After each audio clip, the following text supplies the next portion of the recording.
With rising populations and the increased global demand for food, countries face growing pressure to ensure improved food yields and adequate supplies to meet the requirements of citizens. This growth in demand is also coupled with the rising awareness of the need to ascertain the origins of food products and the safety and quality standards applied throughout the entire food supply chain. And when it comes to food products derived from animal sources such as livestock, marine or wildlife, the need to eliminate diseases is paramount, as improving access to markets and resources that will contribute to a nation's well-being.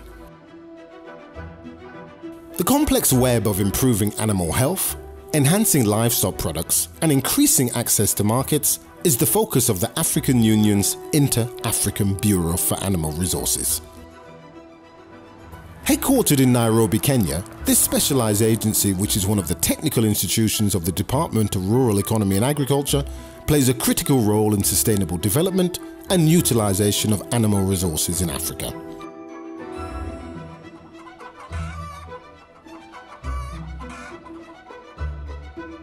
The agency's core motivation is improving nutrition, ensuring food security, and contributing to the well-being and prosperity of the people in the member states of the African Union by delivering on its core mandates of improving animal health and disease prevention, enhancing animal resource production systems, and improving access to input service and markets for animals and animal products.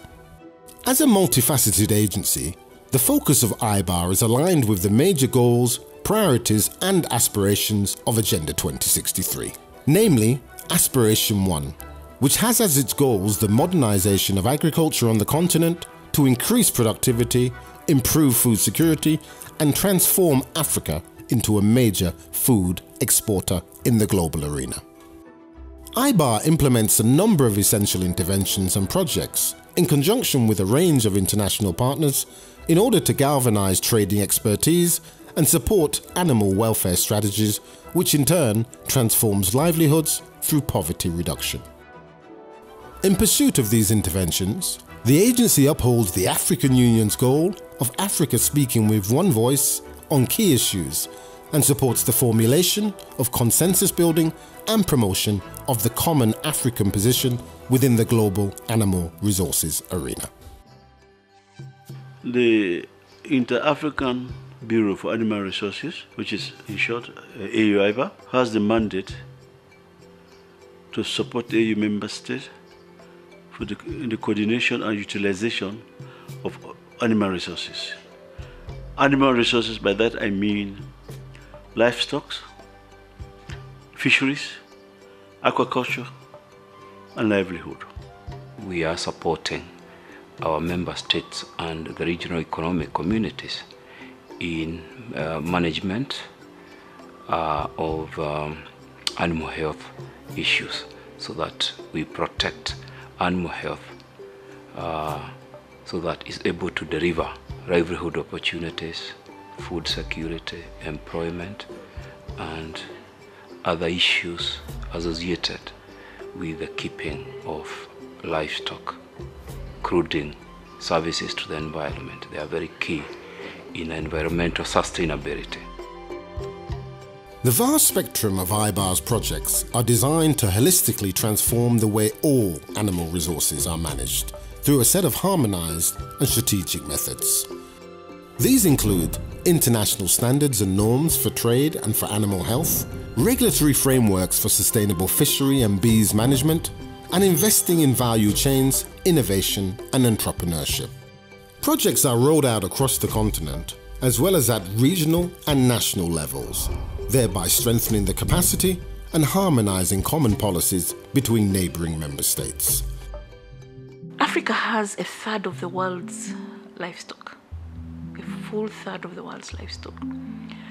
And yet we import 4 billion worth of livestock products every year. The livestock development strategy was developed to address 4 areas. The first being to increase investment for the development of the sector. The second one was to address the issues of productivity and production. Then it also looks at technology, how technology can be harnessed and other technologies to really improve the efficiency of the sector. And last but not least, looking at how instead of putting out there raw products, how can we add value? How can we enter into markets? I think the biggest opportunities, some of the biggest opportunities lie in really addressing that 4 billion importation bill that we carry every year and seeing how we can meet the demands on our markets ourselves from within our regions. So this is what the livestock development strategy really aims to do. The importance of developing and implementing stringent practices for animal welfare on the continent cannot be overstated, as animal welfare and human well-being are inextricably linked. Disregarding our animal welfare in turn leads to poor animal health and poor quality or even contaminated animal-based food products. In addition, the resulting economic and productivity loss is also felt across the wider value chains in the economy. We need to package this and talk to the various partners and demonstrate the importance of livestock. 1, food security, employment creation in rural areas, issues of public health, the importance and the linkage between livestock diseases and public health.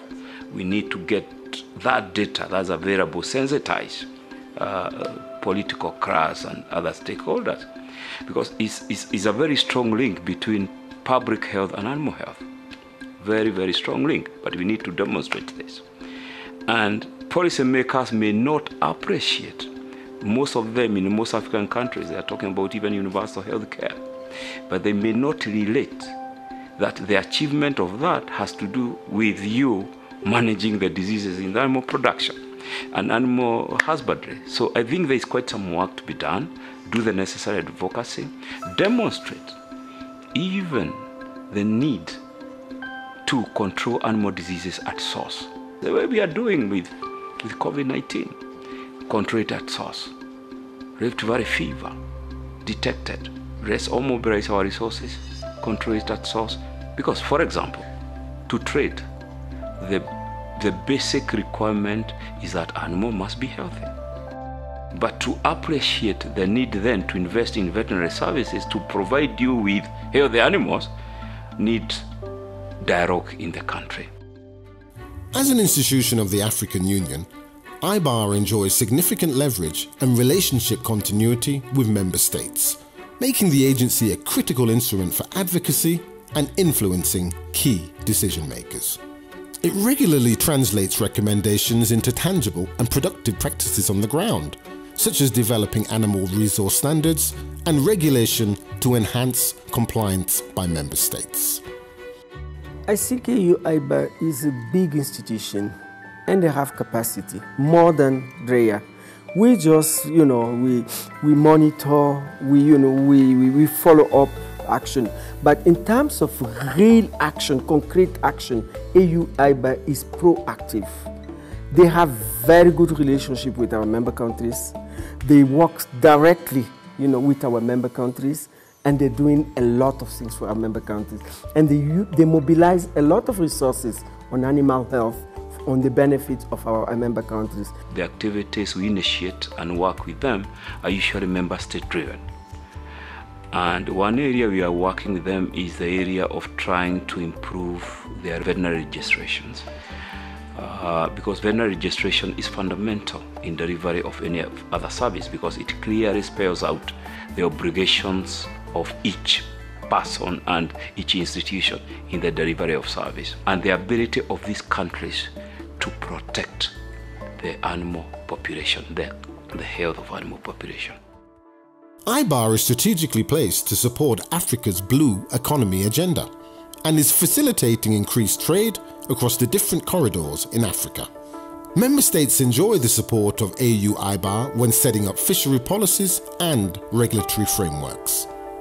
In addition, it helps to promote sustainable use of aquaculture resources between member states and prohibits illegal fishing activities.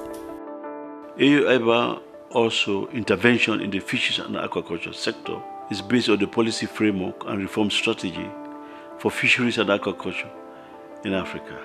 The aim of that strategy to support or enhance the sustainable development of fish and aquaculture for increased contribution to food security, livelihood, and wealth creation. So the second area, objective of that project, what you called as enhancing governance, was to strengthen or increase the sustainable exploitation, development of the small-scale fisheries. The small-scale fisheries has the coastal fisheries and also freshwater fisheries, like Lake Victoria, Lake Tanganyika, and the like. They are very, very crucial in terms of livelihood on the continent, because the aquatic resources are not finite. They are not at all. Though renewable, but they have to be exploited so they can contribute sustainably to job creation, massively to the current level in terms of millions of jobs. In fact, the estimation we are going about 60 million jobs at the end of it all in 2006. The agency also aims to play a substantive role in reducing gender inequalities in the animal resources arena. While women already constitute 50 to 60% of the labour force in the agro and animal resources sector, entrenched inequalities remain due to patriarchal norms. IBAR's projects are promoting increased participation for women and young people in the sector to foster greater access and control over their own resource and output. Critically, because of the urbanization of Africa, we see the growing demand for animal source foods. So we want to attract more women and youth into the sector. So we have put in place the networks. With the youth and also with the women, to a large extent, we are doing support for startups and for incubation so that they are skilled to learn how to run livestock enterprises.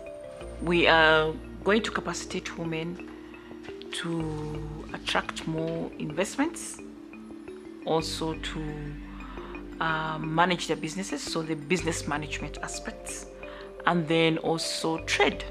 So a few women are really ready for trade, but we're going to capacitate them to know the demands. What should you do and to enter into trade? So we are trying to push women from just looking at domestic markets and move to regional markets and even continental markets. While the predicted future population increase in Africa will put pressure on food and nutritional security, animal livestock welfare protection and improvement will remain at the forefront of AU IBAR in order to safeguard the health and development of all our citizens. People appreciate our animal resource food, but not so much how they're produced. So I think there is very great need for greater visibility for the sector, because it has great opportunities for jobs, for nutrition, for food security, even for industrial growth, which is one of our goals in the Agenda 63. The achievement of the aspirations of Agenda 2063 will really depend on how much we invest in the livestock sector, given the contribution of the sector to the agricultural GDP of most of our countries. In some of the countries, it will hit up to 40%. And therefore, if we have to deal with poverty, if we have to deal with the hunger, if we have to promote intra-Africa trade, we have no option but really to support animal health services in our member states. And IBAR is in the forefront to support our member state to achieve their aspirations.